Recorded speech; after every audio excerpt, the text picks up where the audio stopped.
Jared Hanna was last seen on July 2, 2011, almost a month to the day after Lauren Spierer vanished from Bloomington, Indiana, about 170 miles away. While Lauren's case has made international news and continues to confound the true crime community, Jared's case has received little attention outside of his hometown area.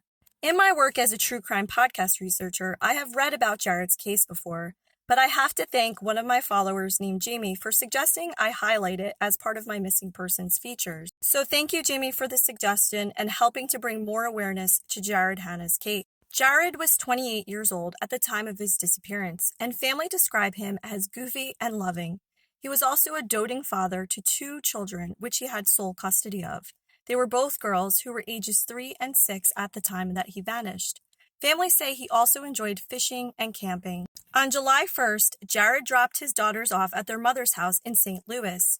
The next day, around 11:45 a.m., he was seen on a gas store station surveillance video buying a soda. The gas station was located near his home.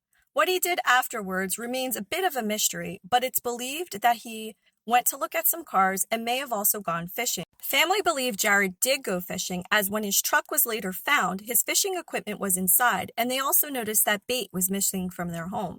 On the evening of July 2nd, Jared was reportedly seen by witnesses at 2 taverns that he frequented. These sightings occurred between 8 and 11 p.m.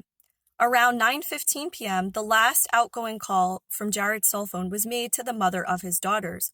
She reported that she could only hear fireworks in the background and could not make out what Jared was saying. The next morning, on July 3rd, around 8:30 a.m., a witness believes that Jared came to their door asking for directions and water. That same day, Jared failed to pick up his daughters from their mother's house, and he was reported missing later on. On July 5th, authorities found Jared's 1990 GMC Sierra truck abandoned on a road about 70 miles from his home. It was found in an area not far from the witness sightings of Jared, and also kind of close to where coworkers had suggested he could find a good fishing spot. The vehicle was reportedly ransacked and out of gas. However, something chilling happened when family members later added gas to the truck. They said they were able to get the truck unstuck from an incline it was on immediately, and when they later talked to a mechanic about this fact, the mechanic told him that that would lead him to believe that the truck had not naturally run out of gas, but that it had likely been siphoned out of the gas tank. Another disturbing revelation came in October 2011. Landowners not far from one of the witness sightings of Jared reportedly found his bag. It was waterlogged, and inside were his keys, his wallet, his flip phone, a digital camera, as well as the clothes he was last seen wearing, along with some other items. Chillingly, the SIM card from his phone was missing, as was the memory card from the digital camera, which his sister Heather said he reportedly took with him everywhere and often used to take videos and pictures of just random everyday things in his life.